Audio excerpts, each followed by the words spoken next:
suis bouleversée.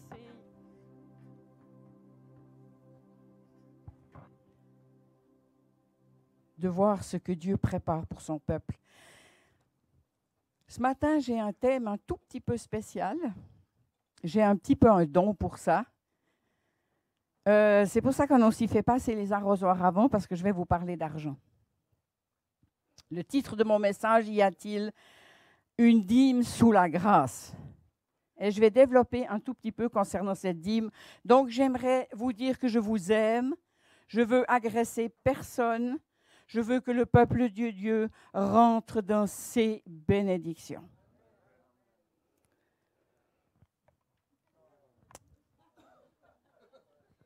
On a dit, Seigneur, on dit toujours, je te donne tout, je te donne tout. Et puis là, derrière, il y a une poche avec un porte-monnaie où c'est condensé.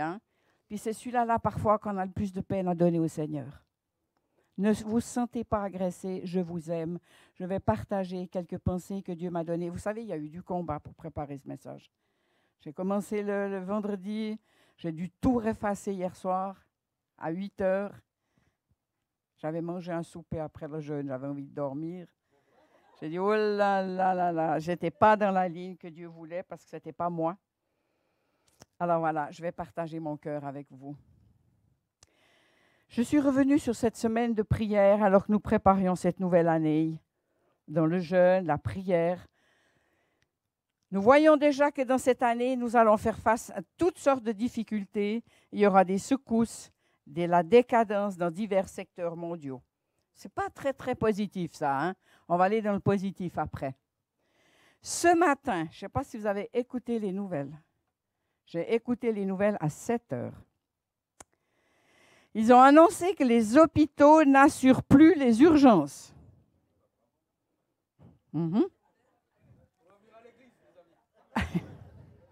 Seulement pour les personnes dont le pronostic vital est engagé. Je ne sais pas si vous vous rendez compte où on en est.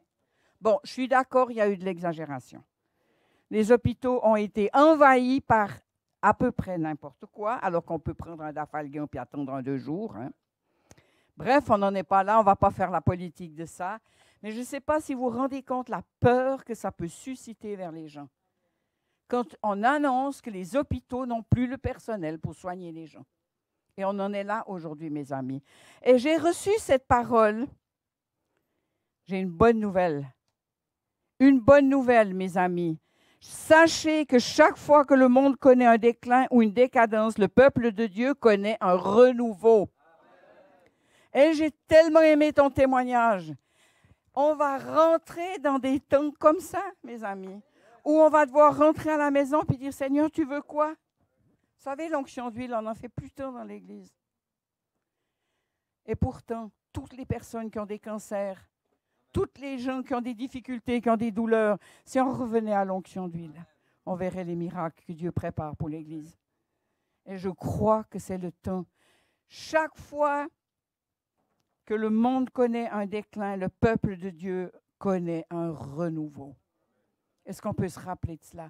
Et on sent ces derniers temps la puissance de Dieu venir. Ce n'est pas pour rien qu'on a travaillé cette semaine sur les cœurs. On était en profondeur sur les choses qu'on a encore gardées dans nos dos, nos charges. Pourquoi? Parce qu'on ne va pas pouvoir avancer avec des kilos dans le dos. Ça ne va pas. Avec des choses qui nous pèsent. Dieu nous veut un peuple libre. Et surtout, il nous veut des gens qui puissent poser nos mains sur les personnes qui sont dans le besoin. La panique va venir, mes amis. Ça, ce n'est pas une bonne nouvelle. Mais la bonne nouvelle, c'est que nous pouvons. On va voir de nouveau la différence entre le juste et le méchant.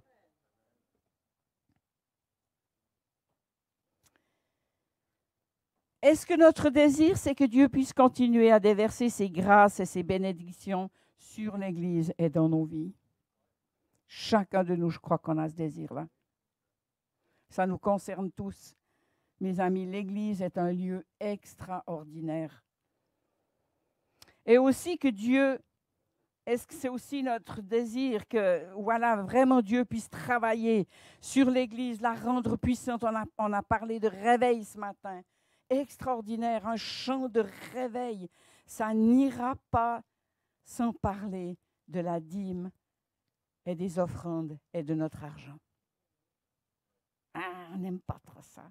Je sais que plusieurs peut-être sont agressés, mais ça ne passera pas, ça ne viendra pas de cette façon-là. On s'est fait des illusions, mes amis. Je ne veux pas mélanger tout parce qu'il y a beaucoup de pensées dans la tête. Y a-t-il une dîme sous la grâce? Y a-t-il une dîme sous la grâce? Nous voyons que beaucoup de personnes s'excusent avec la dîme. Hein? On n'est plus sous la loi, on n'est pas obligé. Je reviendrai là-dessus après aussi. Mais vous avez le droit de faire comme vous voulez. Dieu force personne. On n'a personne à aller prendre son argent. Qu'est-ce que tu veux dans ta vie? Qu'est-ce que tu veux dans ta vie? Nous voyons que la première fois que la Bible parle de la dîme, c'est dans la Genèse. Abraham, il n'était pas encore sous la loi, mes amis. Abraham n'avait pas reçu la loi. Il était libre. On va lire ensemble le Genèse 14, 17 et 19. Je vais me retirer un petit peu.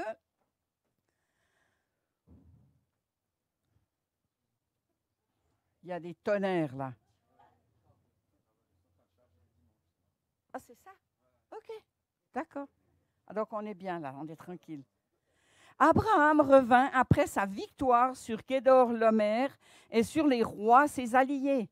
Le roi de Sodome vint à sa rencontre dans la vallée de Chavé, c'est-à-dire la vallée du roi. Melchisédek était roi de Salem et prêtre du Dieu Très-Haut. Il apporte du pain et du vin. Il bénit Abraham en disant, le Dieu Très-Haut qui a créé le ciel et la terre, qu'il bénisse Abraham. N'est-ce pas extraordinaire, ça? Après une grande victoire sur des rois ennemis, il avait pris tous les butins, donc un grand butin. Abraham rencontre Melchisédek. Très étonnant, c'est le roi de Sodome qui s'approche de lui pour venir lui dire, laisse l'argent, garde l'argent, mais redonne-moi les gens. Je ne sais plus exactement, je l'ai lu plusieurs fois. Et là, en plus, Abraham dit, je ne veux rien avoir à faire avec tes biens, parce qu'il savait qu'est-ce qu'il y avait derrière. Melchisédek, roi de Salem, veut dire roi de paix et prêtre du Dieu Très-Haut. Melchisédek veut dire roi de justice, représentation de Jésus. On n'a jamais tellement su si c'était un vrai personnage, apparemment c'était un humain. Si c'était une image, qu'est-ce que c'était? On peut discuter là-dessus, je ne vous parle pas de théologie ce matin. D'accord? La chose qui est très étonnante, c'est qu'il apporte du pain et du vin. Déjà une sainte scène. C'est déjà un signe du temps de la grâce. Du pain et du vin qui nous rappellent l'œuvre de Christ, sa mort à la croix. Et après ça, Abraham lui donne la dîme de tout le butin, symbole de vie et d'adoration. Mes amis, la dîme est liée à l'adoration. Est-ce qu'on peut juste revoir le verset 19?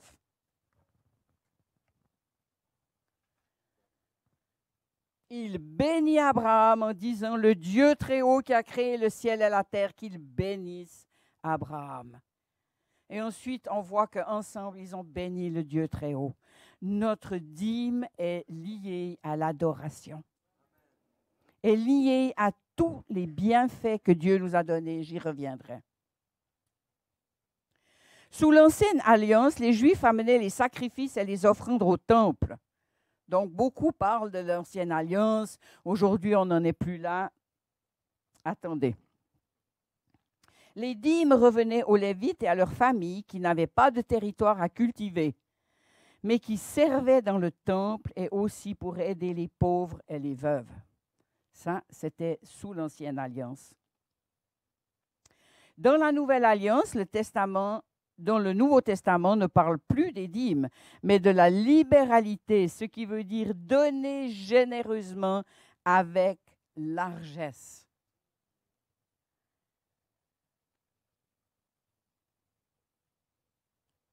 Beaucoup de personnes pensent que puisque nous ne sommes plus sous la loi, nous n'avons plus tellement besoin de donner. Oh, Dieu pourvoit, Dieu pourvoira, sans moi. J'ai déjà assez peu, qu'est-ce que je vais faire encore en donnant ma dîme? Aujourd'hui, Dieu désire de tout de toi, ton amour, ta vie, ton cœur. Qu'as-tu qu'il ne t'ait donné? Est-ce qu'on peut réfléchir un tout petit moment? Qu'est-ce que nous avons qu'il nous a donné? Il nous a tout donné. Si tu as eu un rêve dans ta vie qui s'est accompli, c'est extraordinaire parce que tu as eu la bénédiction de Dieu. Si tu as eu un rêve qui a échoué, là je parle aux jeunes, hein, les jeunes, vous écoutez bien, parce que votre avenir dépend de cela aussi. Si tu as des rêves qui ont échoué, probablement que tu as oublié de mettre Dieu à la première place. Après, je vous raconterai quelques témoignages qu'on a pu vivre au niveau des finances, que j'ai vécu autour de moi et que j'ai vu. Plus tu vas aimer Dieu, plus tu vas le découvrir, plus tu vas vouloir donner ce qu'il t'a donné. Et on doit vraiment, je crois, en vie des temps, on a besoin de prendre conscience que ce que nous avons, c'est Dieu qui nous l'a donné. Et avoir un cœur reconnaissant. Oh, je sais qu'il y a beaucoup de gens fidèles ici. Et je parle à des gens qui ont été fidèles, qui sont fidèles. Mais on a besoin en ce moment de reparler de ces choses-là. Les temps viennent difficiles. Et si le peuple de Dieu reste fidèle, nous allons voir la différence. Je le sais parce que je l'ai vécu et Dieu est un Dieu d'abondance et de grâce.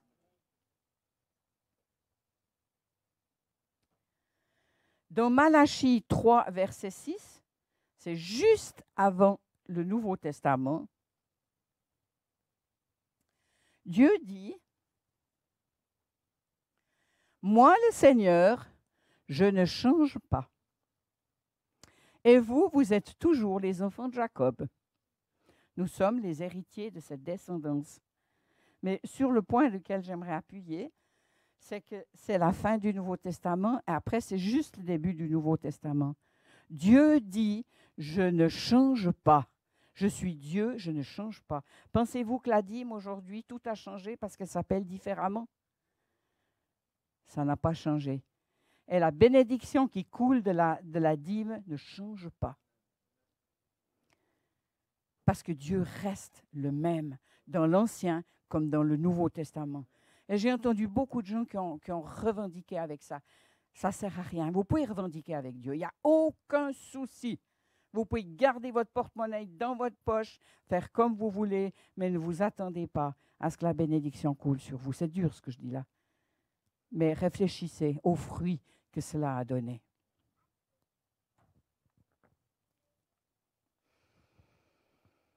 Les serviteurs de Dieu et les pasteurs devraient pouvoir se consacrer au ministère qu'ils ont reçu de Dieu sans devoir se soucier de ce qu'ils auront à la fin du mois. Ça aussi, ce n'est pas simple. Parce qu'on peut tous dire, oui, mais Paul, il travaillait aussi. Oui, oui. On a des personnes autour de nous qui ont bien le bon vouloir de travailler. On va y revenir. Aujourd'hui, beaucoup de personnes dans le ministère ne peuvent pas donner leur plein potentiel car ils doivent travailler à côté pour subvenir à leurs besoins. C'est bon pour l'homme de travailler. Oui, c'est bon pour l'homme de travailler. Paul travaillait. Pourquoi il l'a fait, Paul? Pour ne devoir rien à personne et pour être un exemple. Alors moi, je pense qu'il y avait parfois où il aurait eu besoin de plus d'argent pour pouvoir faire ce qu'il voulait faire. Et il était satisfait, il avait appris à être satisfait de ce qu'il avait. Quand il recevait, il disait merci, mais quand il ne recevait pas, il disait merci. Et pour nous aujourd'hui, mes amis, je ne vous promets pas tout le ciel ouvert parce que vous avez donné votre dîme. On va devoir continuer à payer nos factures, on va devoir continuer à travailler tous. Mais vous savez, quand le cœur est en paix et puis qu'on voit que Dieu agit, c'est tellement bon. C'est tellement bon de découvrir cela. L'Église a des projets, mes amis. Vous avez des projets. Vos responsables ont des projets de multiplication, de croissance. Donc, il faut plus de place. Ici, plus de place. Je ne vais rien dévoiler de ce qui vous va être dit dans les temps prochains. Mais il y a des rêves dans le cœur de vos responsables. Donc, il faut plus d'argent. certainement des nouveaux locaux, et je vous l'assure, vos responsables prient pour ces choses avec sérieux et ils ne désirent pas prendre votre argent. Ils ont un cœur honnête et droit. Je les connais assez, je les aime assez pour savoir leur intimité et ce qu'ils vivent. Ils ont des cœurs droits et ils n'ont jamais exploité ce que vous avez donné. Ils travaillent à côté pour pouvoir arrondir les fins de mois comme vous tous. Et je trouve que c'est tellement merveilleux de pouvoir avoir confiance et de pouvoir avoir des modèles comme ça. Ils ont des projets et vous êtes tous conscients, mes amis. Oui, oui, on peut rajouter des chaises, on peut serrer les couloirs. Tout ça, c'est possible de faire. Mais un jour, si le réveil vient comme on l'attend, on aura besoin de plus. Et puis, ça ne va pas se faire entre le ciel et la terre. Ça va se faire ici, en bas, avec des lieux au chaud, avec des chaises. Si Dieu veut le faire différemment dans des caves, ça, c'est un autre problème. Mais aujourd'hui, on n'en est pas là. Aujourd'hui, on en est à des choses encore normales par la grâce de Dieu. Tout est grâce, mais c'est une nécessité. J'aimerais lire Malachie 3, 8 à 12.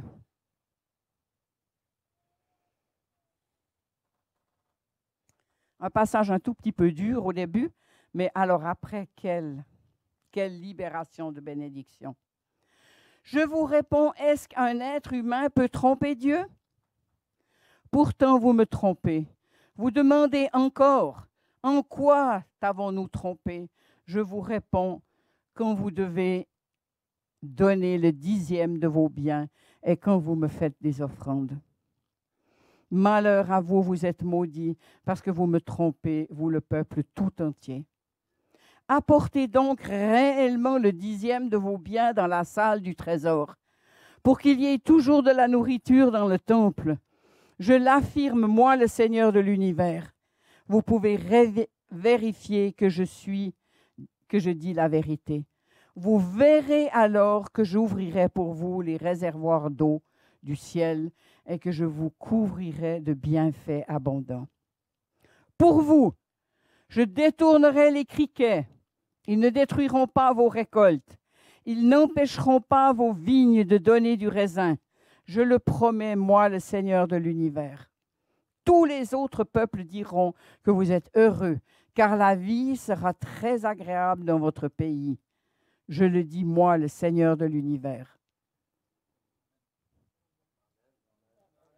Est-ce pas extraordinaire? Et vous savez, on a un pays qui donne. On a un pays qui donne encore beaucoup. Hors des églises, il y a des gens qui donnent. Quand on voit les récoltes qu'ils ont réussi à faire pour les pays en détresse. Et à cause de ces choses, encore, Dieu bénit. Il ne bénit pas juste sa petite église, il bénit le pays. Il protège. On a été protégés jusqu'à aujourd'hui. On ne sait pas devant quoi on va, mais Dieu sera notre protecteur jusqu'au bout. Et j'aime tellement ces paroles. Tu peux les... Ouais, je ne sais pas comment... Voilà, je vais aller avec ma pensée concernant cela. Et je trouve tellement extraordinaire de voir ce que Dieu fait. Il va ouvrir pour nous les écluses des cieux. Moi, je crois vraiment qu'une fois qu'on a goûté à la bénédiction de la dîme, on ne peut plus s'en passer. Nous, on l'a réalisé. Oui, chouchou. C'est qui? C'est le petit, là? Un futur donneur. Amen. Dans les mathématiques de ce monde, plus tu donnes, moins tu possèdes. Ça, c'est spécial, hein? Plus tu donnes, moins tu as. Ça, c'est les mathématiques. Mais avec les calculs du ciel, il y a une inversion. Plus tu donnes, plus tu possèdes. Dieu est bon et il est fidèle.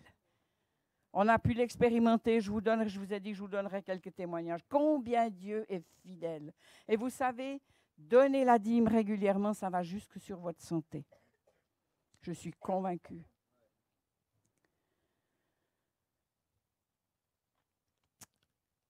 Il y a des familles qui ont subi, on a entendu ça aussi cette semaine, qui ont subi de la pauvreté toute leur vie, qui sont sous des malédictions de pauvreté. Et si tu es sous une malédiction de pauvreté, tu peux faire deux choses. On l'a fait cette semaine. Tu peux te délier, tu peux briser les chaînes de la malédiction et tu peux commencer à donner ta dîme. Et tu vas voir que ça va s'inverser. Ça va s'inverser. Alors attention, Dieu ne nous dit pas qu'il va faire descendre des wagons du ciel, quoique. Hein? Quoique. Moi, j'ai entendu moult témoignages de personnes qui travaillaient dans l'œuvre de Dieu et où ils étaient dans le train, en train de se déplacer, ils s'endormaient. Et puis quand ils se réveillaient, il y avait une enveloppe exactement pour les projets pour lesquels ils allaient faire. Je ne sais pas si vous avez connu le frère d'Apozzo, s'il y a des vieux parmi nous qui ont entendu les témoignages du frère d'Apozzo. Oui. On n'arrête pas de les écouter, ces témoignages. C'est tellement extraordinaire. C'était un homme comme ça grand. On le mettait derrière un pupitre, il avait juste le menton qui sortait du pupitre. C'était un Italien. Extraordinaire. Il a fait des choses. Il allait dans un restaurant, alors il était obéissant, hein, je vous assure. Le Seigneur lui disait, fais la prière à haute voix. Alors, il allait dans le restaurant manger, mais il avait un gros fardeau sur le cœur, parce que je sais pas, il avait besoin de 2 000, 3 000 francs, parce qu'il achetait des tentes d'évangélisation partout. Et il ne déplaçait pas les tentes. Il allait faire de l'évangélisation, puis ensuite, il l'a donnée à l'église. Et il a racheté une autre. Alors, il allait dans le restaurant. Le Seigneur lui dit, lève-toi, fais la prière à haute voix. Alors, il se lève, il fait la prière à haute voix, puis après, il se rasseye. Puis il dit dans sa cassette, qu'est-ce que j'avais l'air bête, hein? Il dit, Seigneur, tu nous fais faire des drôles de choses. Hein? Alors, il commence à manger. Et puis, tout d'un coup, quelqu'un vient vers lui, lui tend une enveloppe avec l'argent dont il avait besoin. Il a vécu de multiples fois. Ça, c'est les wagons qui s'ouvrent, qui viennent du ciel. Hein? Mais la généralité, ce n'est pas ça. Parce qu'il y a aussi beaucoup de gens, je sais parmi les jeunes aussi. Moi, j'ai des gars comme vous, hein? 18, 19 ans. Alors, j'en ai un particulièrement, il a 16, 17 ans. Alors lui, il aimerait gagner le gros lot. Hein? Il rêve que de ça, de gagner le gros lot, mais pour servir Dieu aussi. Puis on est toujours obligé de lui dire, mais mon ami, fais ton apprentissage, va travailler, sois fidèle.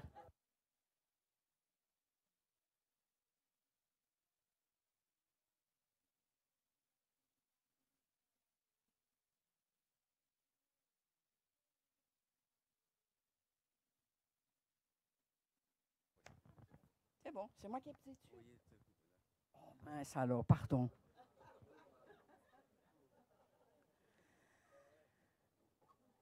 Dieu sait ce qu'on peut gérer.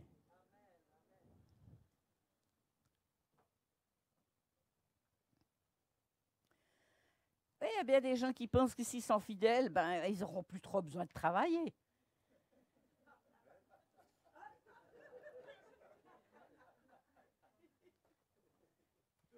Mais ce qu'il faut savoir pour vivre, Dieu sait que tu en as besoin. Dieu sait que tu as besoin de ce que tu as besoin pour vivre. Et il sait qu'il sera fidèle. Je le sais, il sera fidèle.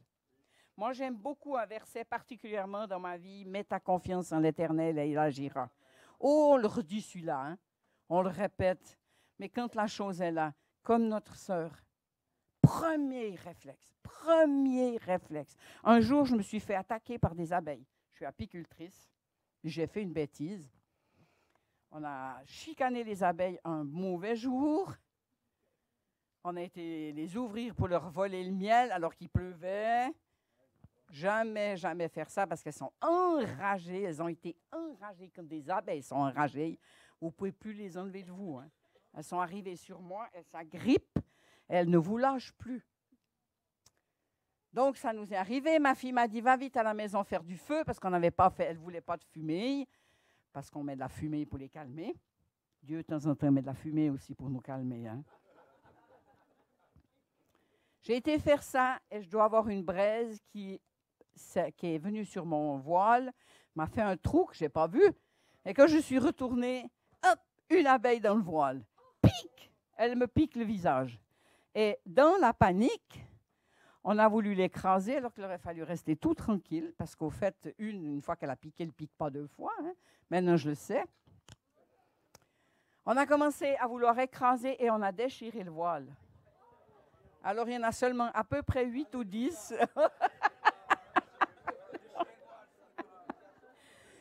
qui sont rentrés dans le voile et qui m'ont piqué le visage.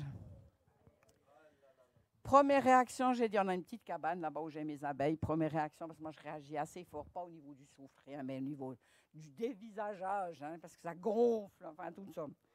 Je dis à ma fille, allez hop, on va dans la cabane, on enlève l'habit et on prie. Après, les médicaments. Après, j'ai pu travailler toute la journée à enlever ce miel, à l'extraire, ce n'est pas important. Mais ayons des réactions où on agit selon la parole de Dieu. C'est tellement important. Mets ta confiance en l'Éternel et il agira. Je peux vous dire que j'ai plusieurs témoignages que j'ai vécus. Je connais des entreprises en Suisse, il y a une particulièrement, où le gars, il a décidé de vivre avec une petite partie. Vous voyez rien sur lui, rien du tout. Tout le reste, il le donne à la mission. Tout. Et je ne dis pas de mensonge de ça. Et c'est terrible comme son affaire est prospère. Personne ne le sait, parce qu'ils ne le vantardisent pas, hein? Mais c'est un homme prospère à l'excès. Mes amis les jeunes, vous voulez être prospères à l'excès? Mettez en pratique ce que Dieu vous donne. Ma fille, qui était une spécialiste de la dîme, elle a commencé tout jeune dans leur mariage. Alors bien sûr, des fois, quand on commence tout jeune, on a un loyer, un petit salaire, un deuxième moyen salaire. Et ils ont commencé à donner leur dîme fidèlement. La dîme, mes amis, elle ne se donne pas à la fin du mois. Parce que c'est foutu. C'est fichu. À la fin du mois, vous n'avez plus rien. Alors, ils ont commencé à donner la dîme quand ils recevaient leur paye. Ils ont fait leur calcul, ils ont donné la dîme. Et pendant plusieurs mois, quand ils avaient payé les factures et donné la dîme, il restait 150 à 200 francs sur le compte. Ils n'ont jamais manqué de rien. Et ça, c'est des calculs dans la tête, on ne peut pas les faire. Mais ils n'ont jamais manqué de rien. Et depuis tout petit, elle a appris aux enfants, ils ont 2 gars, des beaux gars, à donner leur dîme. Alors, ils devaient donner leur dîme sur la bonne main. Et je vous assure que les parents ne leur donnaient pas 150 francs pour aller à l'école. Ils leur donnaient des petits sous. Alors, ils venaient avec leur 1 franc pour donner leur dîme. Et je peux vous assurer qu'aujourd'hui, c'est des jeunes qui sont bénis et prospères. Ils sont aimés, ils ont un travail, ils ont un apprentissage. Un avait des grosses difficultés scolaires. Mais alors, ils ont trouvé une femme, une maîtresse qui s'est occupée de lui. Et aujourd'hui, il s'en sort, il va bien. Si vous avez besoin, les jeunes, de vous priver de quelques petites choses, vous êtes une génération qui avait beaucoup. Vous pouvez vous payer beaucoup de choses. Pour donner à Dieu votre dîme, vous allez exploser. Je peux vous l'assurer. Ça, c'est absolument pas quelque chose contre lequel je n'ai pas peur de vous dire cela. Ça ne va pas venir comme vous pensez. Ça va venir au travail, la faveur de Dieu. La faveur de Dieu dans ce que tu entreprends. La faveur de Dieu dans ce que tu fais, dans ce que tu reçois. La paix, la santé, des bonnes relations. Tout ça, c'est la faveur de Dieu qui vient, qui découle de cela. Nous, on a appris à donner la dîme un tout petit peu dans la douleur. Hein. Mon mari a plusieurs fois déjà dit, vous savez, dans la vie, on apprend par la sagesse ou par la douleur. Et puis comme lui, il est pas mal calculateur, il se disait, si je donne ça, ça me fait ça en moins. Et on a fait des expériences très fortes. Et notre fille, justement, je vous ai parlé d'elle, mais on a fait particulièrement, je pense que peut-être certains m'ont déjà entendu raconter cette histoire. On a fait des expériences quand le Seigneur a commencé à nous dire, donne ta dîme. Il avait parlé à mon mari, il devait donner une somme. Alors encore juste une chose, j'aimerais vous dire. La dîme revient à l'Église. Si vous choisissez de donner votre dîme, alors c'est peut-être un petit peu dur ce que je dis, à qui vous voulez, ça ne sera pas tout à fait une dîme, ça sera une offrande. C'est très bien de donner des offrandes à côté. On n'a rien là contre, mais l'Église a besoin de votre dîme, du pourcentage que vous mettez de côté. Et après, vous pouvez encore bénir plus, parce que plus qu'on bénit, plus on a. Et vous savez, en Europe, on est très critique avec les Américains. Ah, ils sont gonflés, ils ont plein de fric, ils parlent de fric. Moi, je n'ai pas honte de parler d'argent, parce que déjà, ici, ça ne me concerne pas vraiment. Je donne ma dîme à l'église, où je vais régulièrement. Et en Amérique, je pense que c'est les personnes qui donnent le plus. Et on se permet de critiquer des hommes qui ont des avions pour se déplacer, parce qu'ils ne peuvent pas s'amuser à perdre leur temps en train, en voyage et tout ça. Mais vous imaginez même pas. Et sur les réseaux sociaux, la méchanceté contre ces hommes de Dieu qui ont donné des milliards pour le service de Dieu, parce qu'ils étaient prospères. Et faisons attention de ce qu'on dit. Ils ont les dents toutes blanches, ils sont là pour tirer. Qu'est-ce que ça peut faire? C'est leur culture. Mais oui, moi aussi, je rêve d'avoir des dents toutes blanches. Puis de peut-être pouvoir les refaire. Peut-être que le Seigneur me fera encore un cadeau pour le faire. Mais on est tellement vite critique, alors que c'est des gens qui ont donné. Et ils ont encore en abondance. Vous savez que l'entreprise Caterpillar, qui est une entreprise énorme, je crois aussi aux États-Unis, pour ceux qui savent, ils ont décidé de vivre toute l'entreprise sur le 10%. Et le reste, ils donnent tout à Dieu. Et c'est des entreprises qui sont prospères. Le secret pour vous, les jeunes, soyez fidèles, apprenez à donner. Ce n'est pas facile. Nous, on n'avait pas appris ça, puis on n'aimait pas tant ça. Hein. On aimait mieux se payer un truc. On a appris ça avec le tard et on a dû l'apprendre dans la douleur. Parce que quand mon mari a reçu de Dieu qu'il devait donner une somme à un ami, alors il a commencé à calculer. Ah, il est calculateur, le mien. Hein? Il est super, mais il est calculateur. Alors il a dit, Seigneur, alors, cet argent, pour moi, c'est énorme parce que c'était des économies. Mais pour lui, qui est dans les dettes, à celui qui devait donner, c'est trop peu. Ça ne va rien changer à sa dette. OK? Alors, tu peux discuter. Hop, tout d'un coup, une vache par terre dans l'écurie. Pour les paysans qui savent ce que c'est une vache par terre, c'est qu'en 24 heures, elle ne donne plus de lait, elle ne se lève plus. C'est une perte sèche. Donc, elle n'est pas morte forcément, mais enfin, elle est là par terre avec un boulot pas possible parce qu'il faut mettre des bouts de bois pour essayer de la retenir et tout ça. Donc, il a commencé à prier. Il a pris autorité, 2 jours, 3 jours, la vache toujours par terre. 3 jours après, de nouveau une vache malade. Et il criait dans son écurie. Il dit, Seigneur, qu'est-ce que je dois faire? Qu'est-ce que je t'ai dit là? Qu'est-ce que je t'ai dit d'aller faire? Tu dois aller amener cet argent. Oui, mais Seigneur, tu n'as pas une autre solution? Moi, j'aimerais mieux une autre solution. Ah ben, continue. Tu peux discuter avec Dieu encore longtemps. Hein? Chacun de nous, on peut discuter avec Dieu quand il nous demande quelque chose. Alors, au bout d'un moment, il vient me raconter l'histoire. Mais j'ai dit, chérie, mais dépêche-toi d'aller amener cet argent. Dépêche-toi, fais-le tout de suite. Alors, il a fait ça tout de suite. Il est parti, il a été amené ça à ce frère, qui pour lui aurait été une toute petite chose. Et ce frère a été tellement touché. 2 jours après, on voit une voiture arriver avec une guimbarde. Une guimbarde, c'est un van. Et c'était le fameux paysan qui arrive. Il ouvre le van, il sort une magnifique vache. Il dit, tu vois, ça, c'est ma meilleure bête. Comment tu la trouves?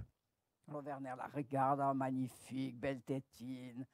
C'était sa plus grosse productrice. Il lui dit, ça fait plusieurs mois que Dieu me dit de venir te la donner. Je n'ai jamais obéi.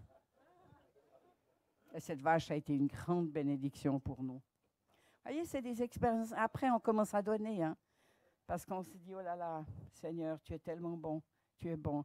Et j'aimerais vraiment, mes amis, vous encourager ce matin, vous encourager à donner, et fidèlement et à long terme. Encore juste un tout petit témoignage. J'ai un fils, parce que ça touche les gens. Mon deuxième enfant, c'est un fils. Et il a travaillé dans un travail assez prospère pendant toute une période. Il fait tout, il a tout fait. Il a fait boucher, vendeur, enfin bref. Il était dans une période où il vendait. Et puis, il avait un gros salaire. Et là, il s'est dit, yes, je vais commencer à donner à Dieu. Et il a donné à Dieu. Il a été fidèle, il a donné. Puis tout d'un coup, sa vie a décliné. Il a vécu un divorce, une situation très difficile. Il a commencé à calculer. Il s'est dit, je ne peux plus donner. Je ne peux plus, j'arrive plus. Il avait goûté à la dîme. Écoutez-moi bien. Et il a commencé à arrêter. Et le compte se vidait. Se vidait. Se vidait. Se vidait. Jusqu'au jour où il s'est dit, aïe, je vais recommencer à donner ma dîme. Dans la pauvreté. Et il avait des manques, ça se creusait. Il a commencé à redonner sa dîme et le compte a recommencé à se remplir, à se remplir. Et je peux vous dire que vous entendez ça de vos enfants, mais quel bien ça fait. On sait par quoi il a passé, je le sais. Et aujourd'hui, il dit, vous savez, quand on a mangé la poussière, on sait après ce que c'est. Et aujourd'hui, il a décidé qu'il donnerait sa dîme et qu'il ne l'abandonnerait jamais. Et je pense que c'est la fidélité, mes amis. Cette Église a besoin de vous, elle a besoin de votre argent. Elle a besoin de pouvoir tourner sainement. Sainement, ça veut dire sans avoir toujours du retard ou pouvoir projeter des projets. Et j'aimerais vraiment vous bénir et appeler la bénédiction de Dieu sur vous. J'aimerais finir par la prière.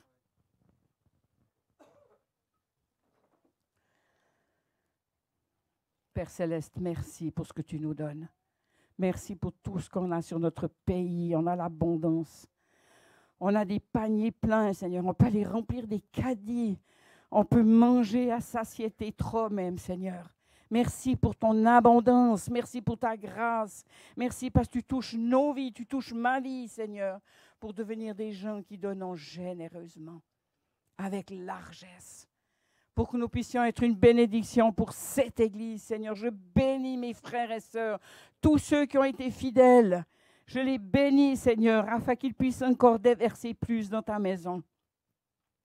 Et tous ceux qui veulent apprendre à donner leur dîme. Oh Père Céleste, merci. Merci pour tes bontés, ta fidélité. On a pu la goûter. On a pu la vivre.